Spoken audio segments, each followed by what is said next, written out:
여러분 반갑습니다. 김용철입니다.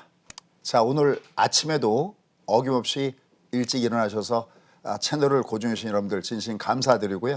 또 제가 준비한 자료를 중심으로 해서 어떻게 지금 아침에 방송을 보시는 여러분과 함께 같이 부자가 될 수 있는 방법이 어떤 방법이 있는지 알아보도록 하겠습니다. 자, 일단 여러분 아시다시피 미국 대선이 끝나가는 무렵에도 이렇게 혼돈을 거듭하고 있습니다. 누군가가 압도적으로 이기면은 누군가가 의의를 제기할 것도 없는데 이게 워낙 박빙의 승부고요. 어떻게 보면 주시장의 입장으로 보면은 처음에 트럼프가 우세하다가 나중에 바이든이 우세하고 있습니다. 주시장의 캔들에 비유해서 얘기한다면 트럼프 대통령은 음봉을 그리고 있죠. 아침에 그러니까 초반에 강세였다가 뒤에 가서 주춤거리고 반면에 조 바이든은 양봉을 보이면서 올라가는 이런 모습들을 보여주고 있습니다. 자, 어쨌든 지금 최근에 주가가 밑으로 내려갔을 때 또 굉장히 부정적인 얘기가 많았었습니다. 이제 드디어 주가가 본격적으로 조정에 들어가는가 이런 얘기가 있었고요. 특히 미국 시장 같은 경우도 조정이 깊어지면서 또 기술주들이 조정이 깊어지면서 드디어 이제 올 것이 왔구나 이런 분위기도 일부에 있었습니다. 하지만 결국 주가는 다시 이런 혼돈 속에서 랠리를 보여주고 있습니다. 물론 이제 다시 주가가 직전 고점대 와 있기 때문에 여기서 여전히 또 주가가 많이 흔들 걸 겁니다. 또 다음 주 이후에 또 미국에서 어떤 얘기가 나오느냐에 따라서 역시 우리나라 시장이나 미국 시장이나 역시 조정의 가능성은 항상 내포를 보여주고 있습니다. 자, 어쨌든 지금 시장을 보면 참으로 재밌는 현상이 나타나고 있습니다. 어떤 현상이냐면 처음에는 트럼프가 대통령에 당선되면 좋다. 아마 여러분들 그렇게 느끼셨죠.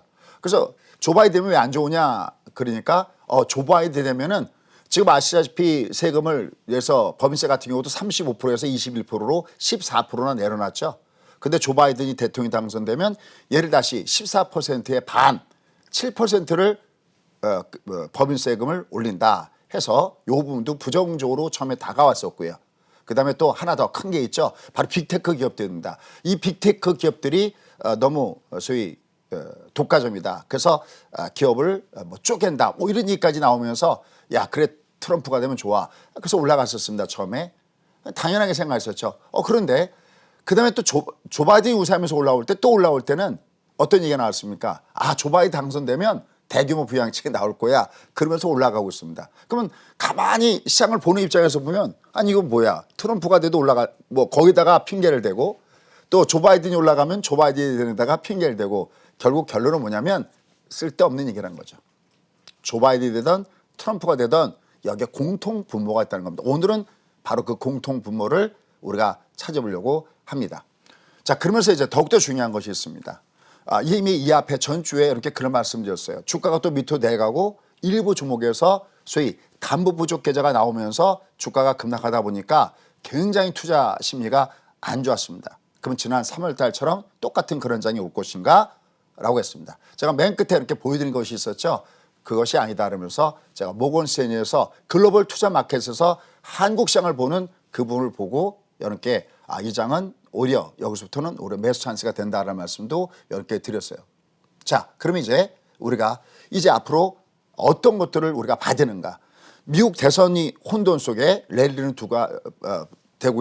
되고 있는데 다음 주에도 여전히 불안정하죠. 그럼 여러분들은 지금 이게 아주 굉장히 조바심이 날 겁니다. 어떤 일이 발생될 것인가? 바로 이때 경험이 필요한 것들이죠. 여러분들 제가 이런 비유를 많이 합니다. 보통 자녀분들이 부모님에 비해서는 교육 수준이 훨씬 뛰어납니다. 저도 제 딸만 하더라도 한 번은 아무래도 아빠들은 전부 다 바보 아빠들이 많잖아요. 그래서 딸을 굉장히 좋아합니다. 와이프한테는 전화 한 통화 딱 오면 딱 세 마디면 됩니다. 왜? 바빠? 그리고 이제 끊어버리면 됩니다. 그러나 딸내미가 전화가 오면 한참 동안은 전화를 받으면서 얘기를 하게 되는 게 아마 바보 아빠들의 한결같은 마음일 겁니다. 근데 스스로 제가 놀란 게 하나 있습니다.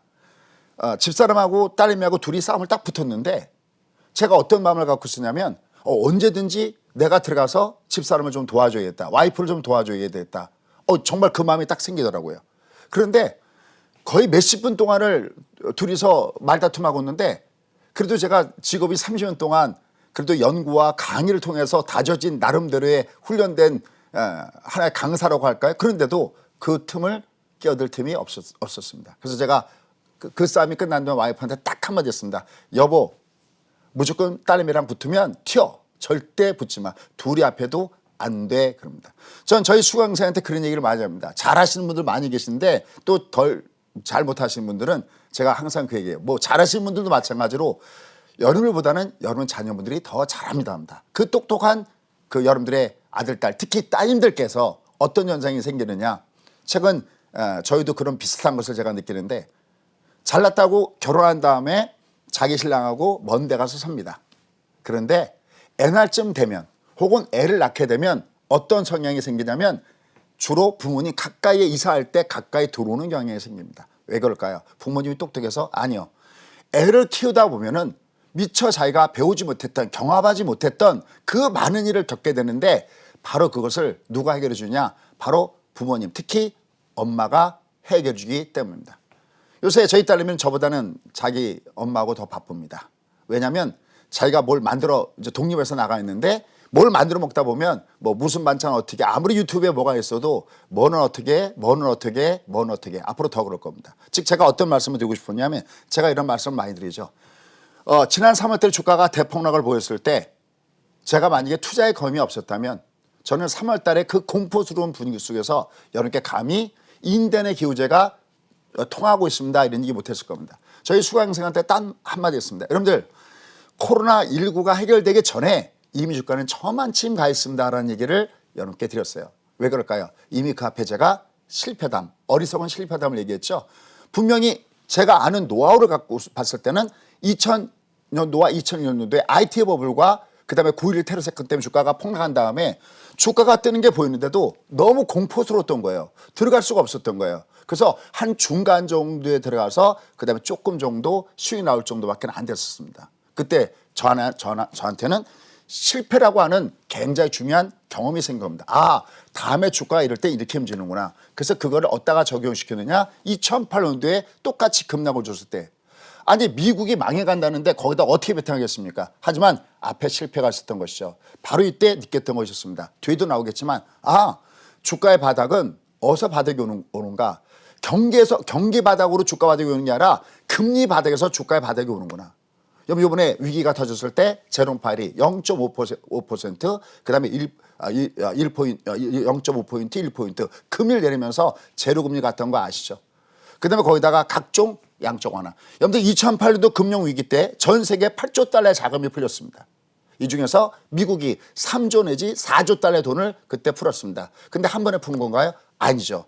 오바마 정권 8년 동안 하는 그 사이에 여러 차례 나와서 풀었습니다. 그런데 그것을 이번에 3월 달부터 6월 달까지 다른 때는 3년에 걸쳐서 풀었던 그 자금들을 불과 3개월 만에 그때 3조 달러 풀었던 그 돈들을 불과 3개월 만에 돈을 살포하기 시작했습니다. 장이 안 갈 수가 있겠습니까? 부동산 우리가 풍선 효과다라고 많이 하죠. 안 뜰 수가 없는 붐이 된 겁니다. 그런데 또 막상 주가 올라가다 조정을 받고 나면 항상 또 부정론이 우세합니다. 펀더멘탈 어쩌고 저쩌고 그럽니다. 실제로 미국의 기업들 조금 아까 우리 앵커가 나스닥 지수가 올라가는 게 참 이거 뭐 상당히 사람들이 혼돈스러울 것 같다. 그렇습니다. 왜냐하면 그 나스닥의 대표 종목군을 보면 최소한 잘 나가는 기업의 퍼는 30배 이상이고요. 심지어는 100배 이상 올라가는 것도 있습니다. 여러분들 과연 거기다가 어떻게 투자할 수 있겠습니까? 경험이 없으면 할 수가 없습니다. 그렇다면 지금부터 그 경험을 여러분과 함께 공유하려고 합니다. 자, 첫 번째 팩트 체크부터 가도록 하겠습니다. 일단 먼저 미국의 대선은 혼돈 속에 빠져 있습니다. 트럼프가 당연히 예상했던 일이지만 대선 불복 얘기가 나오고 있습니다. 트럼프뿐만이 아니죠. 트럼프 자녀들도 자기 트위터를 통해서 이번처럼 심한 불법 선거는 없다라고 얘기를 하고 있습니다. 물론 그들의 주장이죠. 그래서 개표 중단 얘기도 소송도 걸고 있고 그다음에 또 불법 선거 주장도 계속해서 이어가고 있습니다. 앞으로도 계속해서 그럴 겁니다. 왜? 이미 우리는 4년 동안 트럼프를 봐왔습니다. 또 트럼프 입장으로 보면 그럴 수도 있겠죠. 왜냐하면 처음에 또 앞서가다가 뒤에 우편 투표가 개봉이 되면서 결국 그런 일이 발생됐기 때문에 그렇습니다. 그러면 여기서 이제 중요한 거 팩트체크 하나가 들어왔습니다. 이게 정말 길어지면 어떤 일까지 갈까요? 트럼프의 머릿속에는 어떤 일까지 있을까요? 당연히 이것을 대법원까지 끌고 가면 아시죠? 대법원에서는 압도적으로 바로 보수 대법관들이 질비합니다. 트럼프한테 유리한 판결이 나오겠죠. 이렇게 되면 어떤 상황이 발생되냐면 지난번에 말씀했죠. 하원 가서 대통령을 선출하고 상원에서 부통령을 선출하는 이런 일까지도 최악의 경우엔 나올 수가 있다라는 얘기입니다. 한편 조 바이든은 어떻게 하고 있나요? 지금 당선인의 행보를 지금 이어가고 있습니다. 벌써 대통령직 인수위원회 홈페이지를 벌써 만들었고요. 이미 보고를 받았습니다. 근데 이번에 보고에서 하는 특징이 있습니다. 그게 뭐냐면 우리가 보통 대통령이 당선돼 우리나라 같은 경우도 대통령 먼저 당선되면 뭘 할까요? 지금 같은 경우에 국방? 아니죠. 지금 코로나19의 사태가 어떻게 돌아가는지 아직 미공개됐던 이런 내용들도 먼저 받으려고 할 겁니다. 바로 조 바이든은 국방에 대한 중국에 대한 이런 보고가 아니라 코로나19에 대한 보고를 이미 받기 시작했다는 얘기가 나오고 있습니다. 그러니까 서로 판약에 움직이는 거죠. 앞으로 이러한 과정들은 굉장히 길게 지속될 수 없습니다. 그럼에도 불구하고 미 증시는 상승하고 있습니다. 그러니까 대통령이 누가 되든 지금 장은 어느 쪽을 보느냐 좋은 쪽만 보고 가려고 하는 이런 습성이 있다라고 얘기할 수가 있겠습니다. 역시 가장 우리가 피부에 와닿는 것은 그동안에 계속해서 지연된 부양책에 대한 기대감들이 결국 시장을 끌어 움직이고 있습니다. 자, 근데 여기서 중요한 거 하나 체크하고 가겠습니다. 여기서 굉장히 중요한 게 물론 지금 이번에 최근에도 굉장히 어렸을 때 패드에서 긴급히 비상 조치를 취한 것들이 있습니다. 근데 여기서 더 중요한 게 있습니다. 근데 패드는 지금 자기가 할 수 있는 역할이 한정되어 있다는 것을 여러분 체크하셔야 됩니다. 패드에서 얼마 전에 데이터가 나왔습니다. 어떤 데이터가 나왔느냐. 소득 불균형이 너무나 심해서 미국의 상위 10%가 전체 소득의 무려 68%를 가져가고 있다는 겁니다. 한번 여러분 상상해 보십시오. 제가 지난번에 한번 말씀드렸죠. 10명이 있는데 굉장히 어려워서 돈을 뿌렸어요.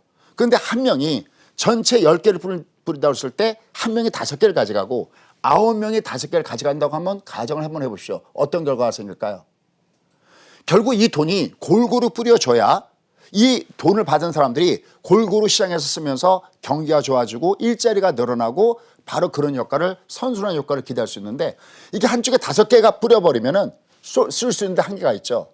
여기는 있는 거 다 받아서 다 쓰겠지만 이쪽은 쓰고 남는 거 어떻게 하겠습니까? 이거는 그냥 묵혀있죠. 그러니까 아무리 위에서 돈을 뿌려댄다 한들 결국 여기는 제대로 돌지 않습니다.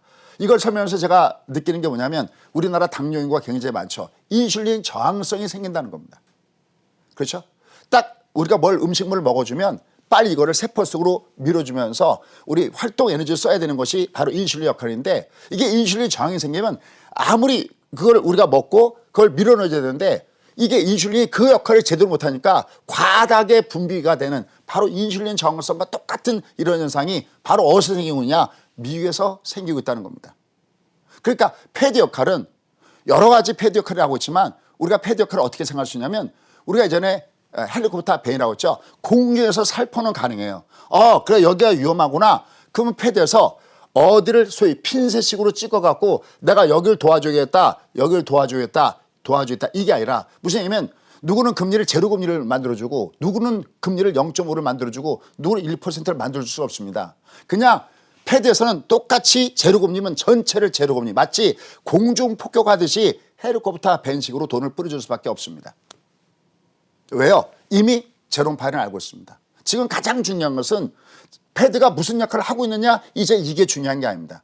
예전에 제가 처음에 출연했을 때 여러분께 스트롱맨은 트럼프 대통령이 아니라 바로 제롬 파일이다라는 말씀을 이렇게 드린 적이 있습니다. 이제는 스트롱맨은 제롬 파일이 아닙니다. 누가 스트롱맨이냐?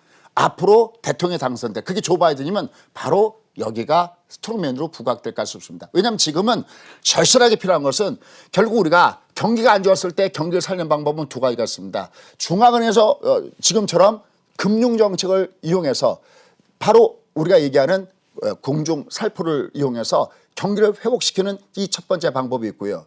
근데 이게 아까도 얘기했지만 계속해서 소득 불균형을 심하게 만들고 있다는 겁니다.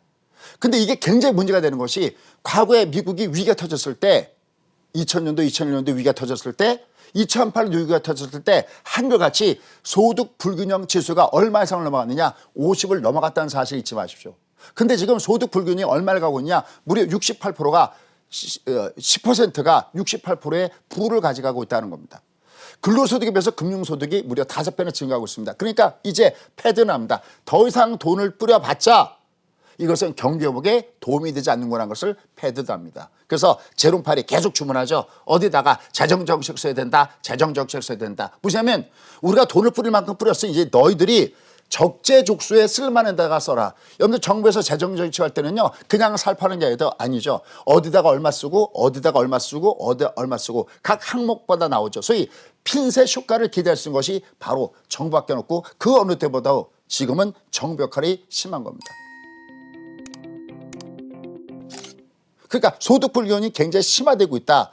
바로 이것은 뭐냐. 그냥 단순한 부양책이 아니라 바로 적재소득에 돈을 뿌려준다. 바로 우리가 그것을 월스트리트가 돈을 뿌리지 않고 메인스트리트가 돈을 뿌린다. 즉 기업에다가 돈을 뿌리고 개인한테다 돈을 뿌리고 체크를 줘갖고 결국 경기를 회복시키겠다는 것이 바로 그 부분입니다. 여기에 대한 기대감들이 시장을 끌어올리고 있다라고 할 수가 있습니다.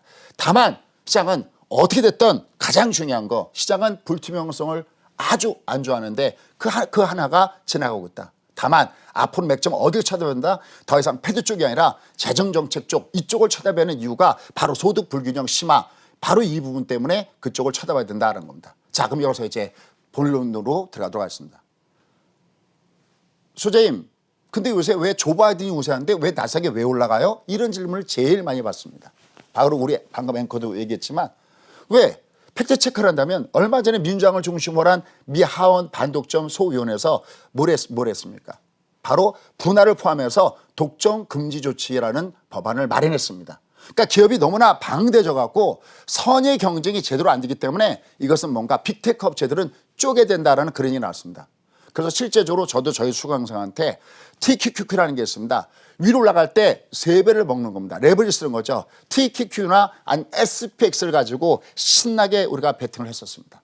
근데 요새는 권할 때 3배수짜리가 아니라 1배수짜리 스파이나 QQQ를 권하고 있습니다. 왜? 어떻게 되는가를 보자 그랬습니다.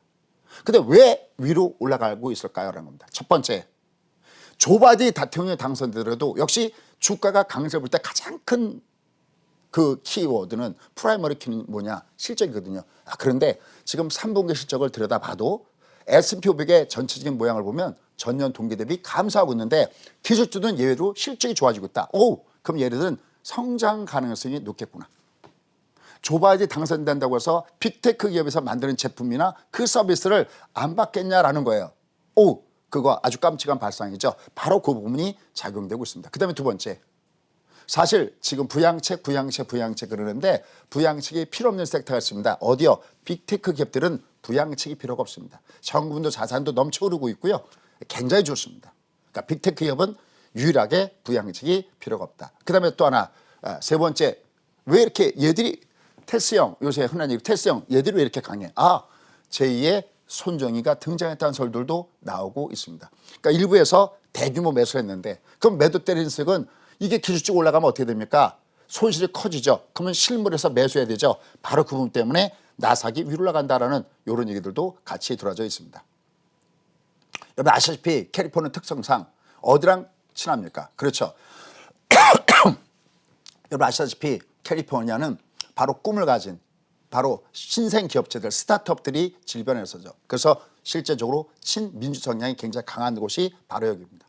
그다음에 결정적인 이유가 있습니다. 설령 민주당에서 결국은 조 바이든이 완전하게 대통령이 당선되더라도 중국과의 싸움은 물론 다른 면에서는 유화적인 부분이 있을 수 있겠지만 중국과의 IT 헤게모니 싸움을 하고 있습니다.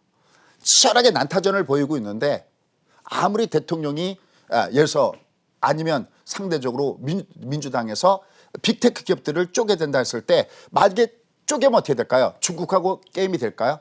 여러분 그거 아십니까? 이 중국이 그렇지 않아도 중국몽 이런 얘기를 많이 하는데 IT 쪽 특히 인공 분야 쪽에서는 오히려 어떤 순간에는 미국보다도 특허가 더 많다는 거 아십니까? 어마어마한 힘으로 중국이 커가고 있습니다. 왜? 일단은 경제 구조가 커가고 있기 때문에 그만치 커가고 있는데 여기다가 자기 선수 뒤로 뺄 일이 있겠냐라는 겁니다. 이런 내용들이 발생되면서 가고 있습니다. 그다음에 더욱더 와닿는 내용이 있습니다. 그게 바로 뭐냐면 환상조합론입니다.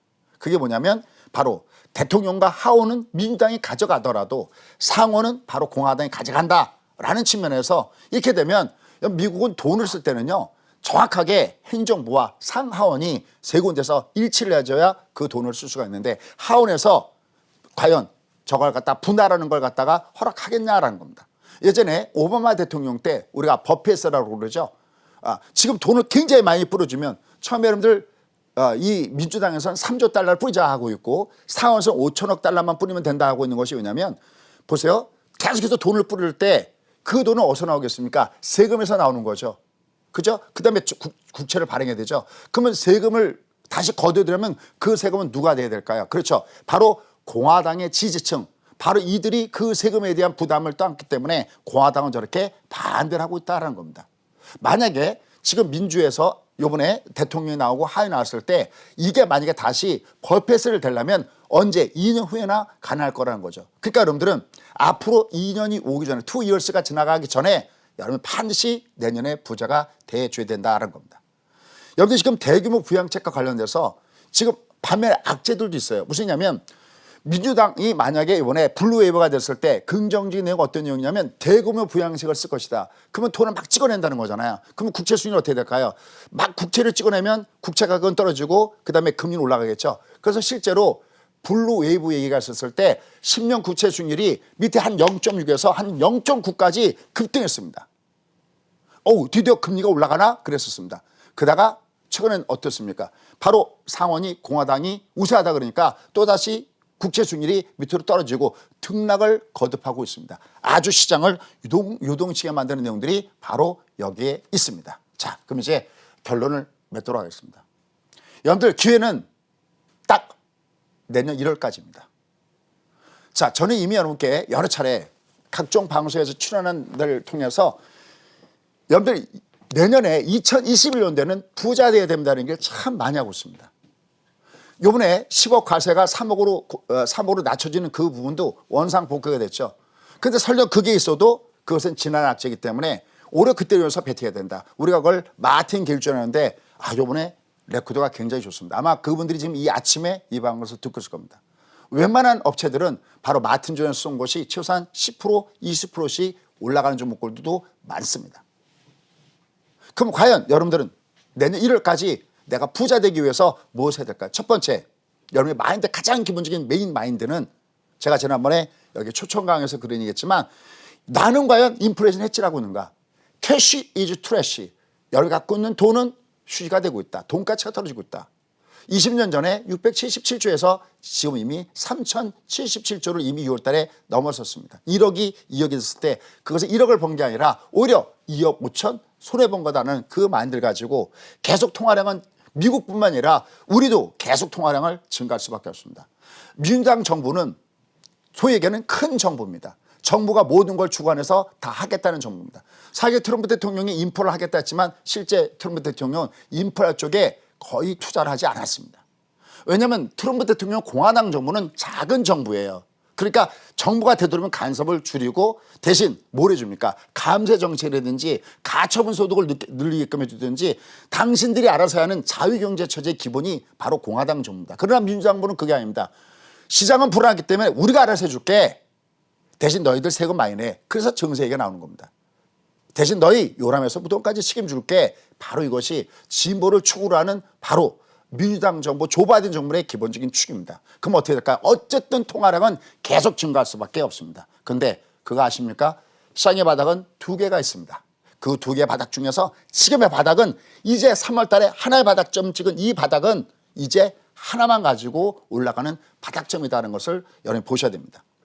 바로 두 개 바닥점 중에서 하나의 바닥은 유동성 바닥입니다. 아직 지금의 시장은 반환점을 돌지 않았습니다. 무슨 얘기입니까? 여기 미국 증시 한번 놓고 한번 보시기 바라겠습니다.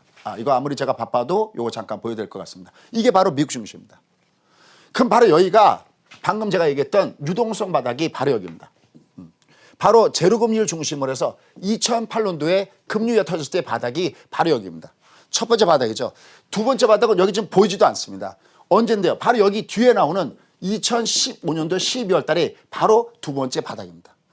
얘가 이만큼 올라간 다음에 다시 주가가 한번 후려쳤을 때 금리 인상할 때 후려쳐 줍니다.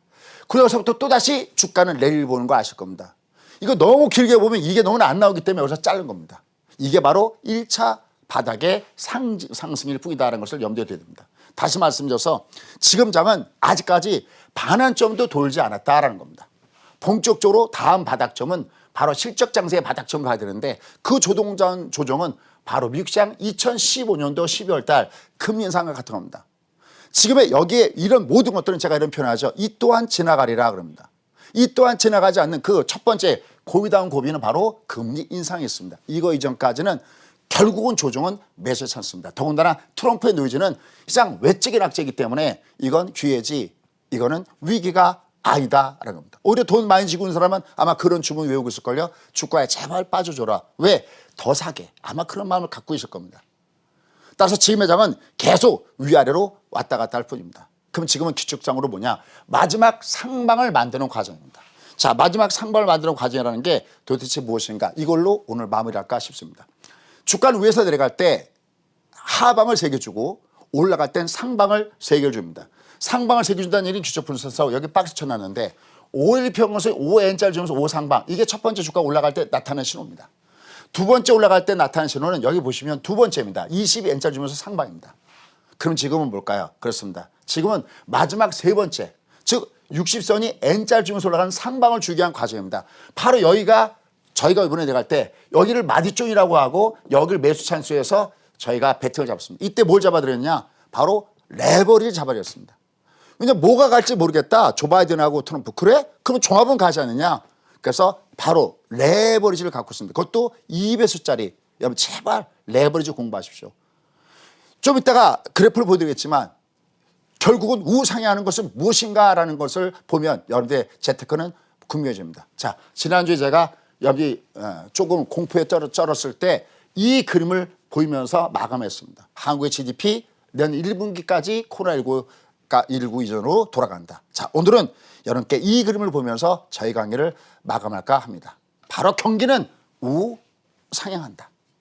수없이 많은 데코보코가 있고 수없이 많은 롤러코스터가 있어도 결국에는 우상향하고 있고 미국도 우상향하고 있습니다. 그리고 앞으로도 돈은 계속 찍어낼 겁니다.